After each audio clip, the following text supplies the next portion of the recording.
To my YouTube channel Ranjana grammar and English class. तो कैसे हैं आप सब। तो बच्चों आज मैं आपके लिए ग्रामर का एक नया चैप्टर लाई हूँ जिसका नाम है प्रीपोजिशन। तो बच्चों प्रीपोजिशन क्या होता है आगे इसके बारे में हम समझेंगे। तो बच्चों प्रीपोजिशन किसी नाउन या प्रोनाउन से पहले प्रयोग होकर उसका संबंध वाक्य के किसी अन्य नाउन या प्रोनाउन से प्रकट करता है। तो प्रीपोजिशन क्या है आप समझ गए, नाउन या प्रोनाउन से पहले यूज होता है और ये दूसरे वाक्य के अन्य नाउन या प्रोनाउन से होता है, उनसे ये रिलेशन रिलेशन प्रकट करते हैं कि दोनों में क्या संबंध है। तो प्रीपोजिशन तो बहुत सारे होते हैं पर आज हम कुछ प्रीपोजिशन के बारे में स्टडी करेंगे। जैसे कि वो कौन कौन सी प्रीपोजिशन इसके बारे में आज हम पढ़ेंगे।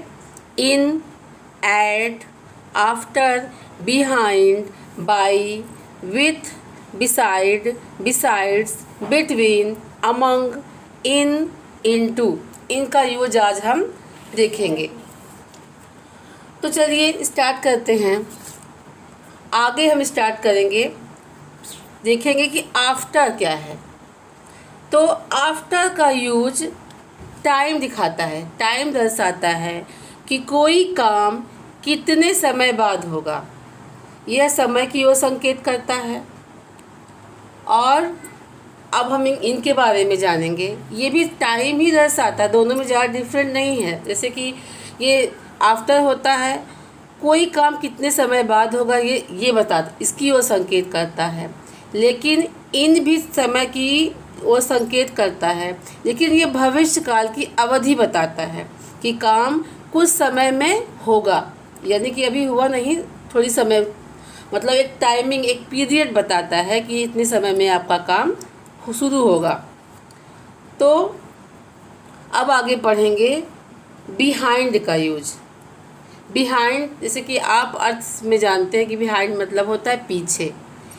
पीछे क्या है, एक स्थिति है, एक स्थान है, प्लेस की ओर संकेत करता है। इंडिकेशन किसकी ओर करता है, एक प्लेस की ओर कि इस स्थान पे ये पर्टिकुलर प्लेस की ओर संकेत करता है। और आगे बढ़ते हैं, बाई का देखते हैं। बाई का क्या अर्थ होता है। बाई का अर्थ होता है द्वारा, यानी कि कोई काम करता जो है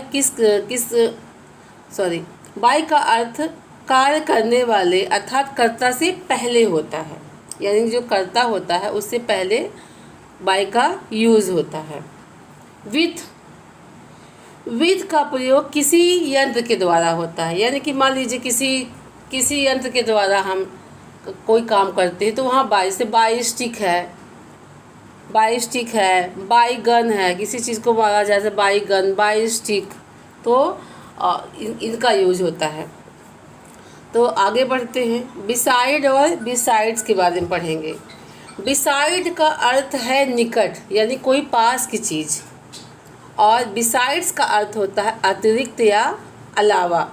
दोनों में सेम मीनिंग है, केवल एस का डिफरेंट है, यानी कि बिसाइड मतलब निकट या पास होता है, और बिसाइड्स का अर्थ होता है अतिरिक्त या अलावा। अब आगे देखेंगे बिटवीन और एमंग का यूज़। बिटवीन और एमंग दोनों का सेम अर्थ होता है, यानी कि बीच में, पर दोनों के यूज़ में थोड़ा डिफरेंट है।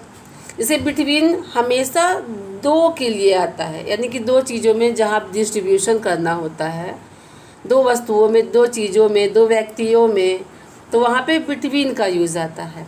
और अमंग मतलब भी बीच में ही होता है, पर अमंग का यूज दो से अधिक के लिए आता है। अब आगे देखते हैं इन और इनटू का यूज़। इन और इनटू का दोनों का अर्थ होता है में, लेकिन दोनों के प्रयोग में डिफरेंट है। इन हमेशा किसी भी चीज़ की स्थिति जो है स्टिल दर्शाता है, यानी कि वो रेस्ट स्टेबल है, यानी कि रेस्ट पीस में है, यानी कि आराम की अवस्था में है, यानी कि इसमें कोई मूवमेंट नहीं है।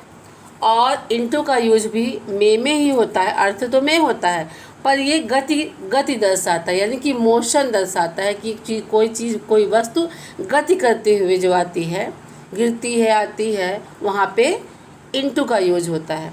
तो बच्चों आज हमने कुछ प्रीपोजिशंस का अर्थ समझा कि वो उनका अर्थ क्या होता है। आई होप ये डिफिनेशन आपको समझ में आ गया होगा। और अब चलिए, अगर थोड़ा डाउट रह भी गया है तो आगे क्वेश्चन में वो डाउट क्लियर हो जाएंगे। तो चलिए स्टार्ट करते हैं आज का question set. Question number first है, आई लीव रानीगंज।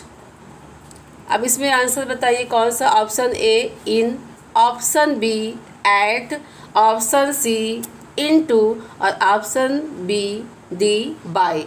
तो बताइए कौन सा आंसर होगा। हाँ, option number B is right answer. क्यों? क्योंकि मैंने कहा था कि ये एट का यूज़ कहाँ होता है? छोटे स्थानों के लिए होता है। छोटे स्थानों या बड़े स्थानों के एक पर्टिकुलर जो भाग होता है, पार्ट होता है, उसके लिए होता है। तो रानीगंज क्या है? एक छोटा सा स्थान है, प्लेस है, इसीलिए यहाँ पे एट आएगा। तो नेक्स्ट क्वेश्चन देखते हैं। सीमा स्टेड डैश दिल्ली। ऑप्शन है ए eight, B bye, C in और डी ऑफ। अब देखिए, स्टेट इन दिल्ली। अब दिल्ली क्या है? दिल्ली क्या है? पूरे भारत की कैपिटल है, इंडिया का कैपिटल है, यानी कि बड़ा सा स्टेट है, बड़ा सा देश है, राज्य है, देश भी कह सकते हैं। दिल्ली हमारा भारत की राजधानी है, कैपिटल है, इसीलिए इसमें किसका यूज आएगा? हाँ, इसमें इसका किसका यूज आएगा? इन का। तो थर्ड क्वेश्चन की तरफ बढ़ते हैं। तो थर्ड क्वेश्चन है हमारा, I shall go home dash 2 hours। Option है A behind, option B at, option C in, option D after. तो इसका आंसर बताइए आप। इसका आंसर है option number D, after. After किस लिए मैंने बताया था? आफ्टर का यूज़ टाइम दर्शाता है, यानी कि आफ्टर जो है समय के बारे में बताता है कि कोई काम कितने समय बाद होगा। तो इसीलिए बता रहा, आई शैल गो होम, मैं घर जाऊंगा। कब जाऊंगा? 2 घंटे बाद। तो ये समय की ये बता रहा है कि मैं संकेत कर रहा है कि कितने समय बाद मैं घर जाऊंगा। इसीलिए क्या है यहाँ पे? Option number D, after is right answer. चलिए next question. Question number 4, his home is dash the playground. Option A है after, option B by, option C in और ऑप्शन डी बिहाइंड। अब बताइए इसका आंसर। हाँ, इसका option number D is right answer. क्यों? क्योंकि मैंने बताया था कि बिहाइंड का मतलब पीछे होता है। ये पर्टिकुलर प्लेस की ओर इंडिकेशन कर रहा है कि उसका घर प्लेग्राउंड के पीछे है, तो इसीलिए यहाँ पे क्या आएगा? बिहाइंड। तो नेक्स्ट क्वेश्चन आगे बढ़ते हैं। हाँ, तो fifth question, this story was listen dash my grandmother.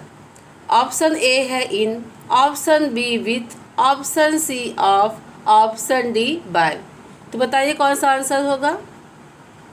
Option D is right answer. Option D by होगा। बाय क्यों होगा? क्योंकि जो है ये कार्य जो है बाय जो का मतलब है कि कार्य करने वाले कर्ता से पहले यूज होता है, यानी कि बाय मतलब द्वारा। ये कहानी किसके द्वारा सुनाई गई? मेरी दादी माँ के द्वारा। तो इसीलिए यहाँ पे क्या आएगा? बाय। तो चलिए बढ़ते हैं अगले क्वेश्चन की तरफ। Ram killed a snake dash a stick. इसमें ऑप्शन ए है by, B with, C option है इन और डी आफ्टर है, ऑप्शन है आफ्टर। तो आंसर बताइए। हाँ, option number B is right answer.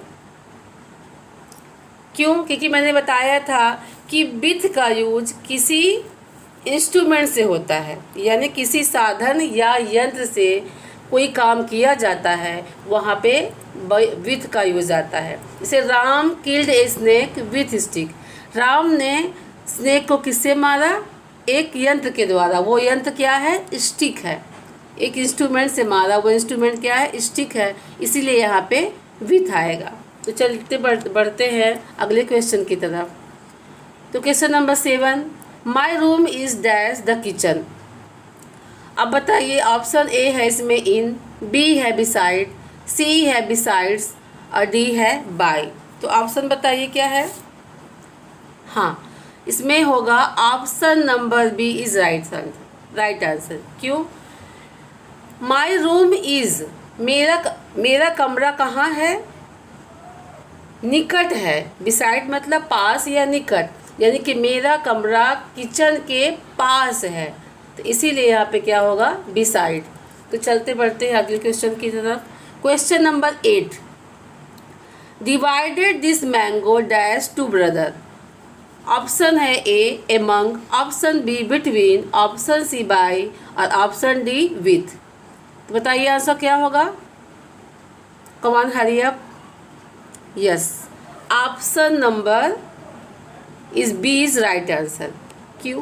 क्योंकि मैंने बताया था कि एमंग बिटवीन दोनों का प्रयोग क्या होता है? दोनों का अर्थ सेम होता है, यानी कि बीच में, पर बिटवीन दो चीज़ों के बीच में डिवाइडेशन करता है, और एमंग दो से ज़्यादा, इसीलिए answer number B is right answer. तो चलिए बढ़ते हैं क्वेश्चन नंबर 9 की तरफ। सी, इसमें स्पेलिंग मिस्टेक है। सी की स्पेलिंग SHE होती है, तो ये थोड़ा मिस्टेक हो गया है, इसके लिए सॉरी। तो she jumped dash the well. इसमें ऑप्शन ए है in, option B between, option C into, option D on. तो बताइए आंसर क्या होगा इसमें?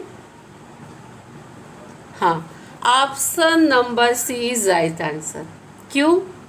क्यों मैंने बताया था कि इन और इनटू दोनों का अर्थ में होता है, लेकिन इन क्या होता है? स्टेबल होता है, यानी कि विश्राम की, रेस्ट की सिचुएशन में, स्थिति में होता है। और इनटू क्या होता है? उसमें मोशन होती है, गति होता है। तो वो कुएं में कैसे गिरा, कैसे कूदा? मूवमेंट करते हुए, यानी गति करते हुए, मोशन करते हुए कूदा, इसीलिए इसमें option number C is right answer.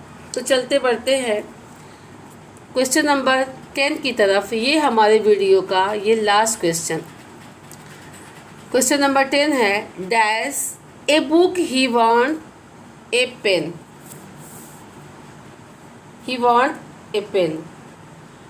हाँ, तो इसमें ऑप्शन ए है बिसाइड, ऑप्शन बी है बिसाइड्स, ऑप्शन सी है इन और ऑप्शन नंबर डी है इनटू। और इसका आंसर आप हमारे कमेंट सेक्शन में जल्दी से जल्दी भेजें, क्योंकि ये मैंने पूरा कंटेंट आप सबको समझा दिया। आई होप ये क्वेश्चन बहुत इजी है और इसका आंसर आप बहुत इजीली दे देंगे। तो बच्चों, आज का ये हमारा सेशन पूरा हो गया है। तो आगे हम और बहुत इंटरेस्टिंग क्वेश्चन पढ़ेंगे। तो और कुछ प्रीपोजिशन बहुत सारे हैं जिनके बारे में अभी हमें बहुत डिटेल में जानेंगे। तो बच्चों, आज के लिए इतना है। तो बच्चों, आई होप आज का वीडियो आपको बहुत पसंद आया होगा। So please subscribe, like and share my channel. इसी के साथ स्वस्थ रहो, मस्त रहो, पढ़ते रहो, आगे बढ़ते रहो and keep watching my video. Thank you so much. जय श्री कृष्ण, राधे राधे।